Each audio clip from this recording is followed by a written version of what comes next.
Hello, so today I'm going to explain to you my program about Monopoly.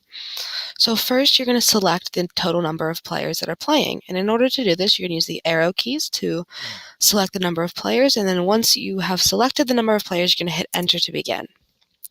Each player is then going to select a piece. For example, player 1 could be the ship. You use the arrow key to press the ship and then press enter once your piece is selected. If player 2 tries to select the ship, it's going to tell you that they cannot do that. So then player 2 selects another piece. Same with player 3, and then the game can begin. So first, the first player is going to roll.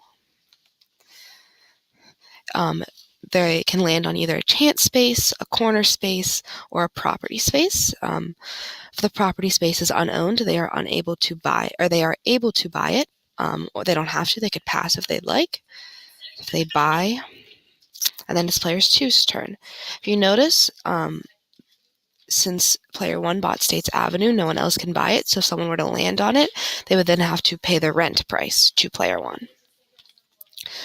Player 2 goes.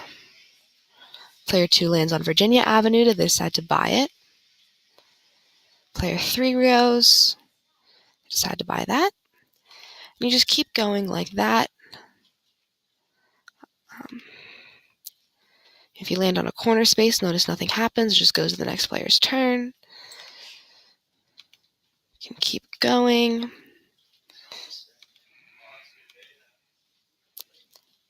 Keep going, keep buying properties. See, if you don't have to, just hit pass, and it just moves on to the next player.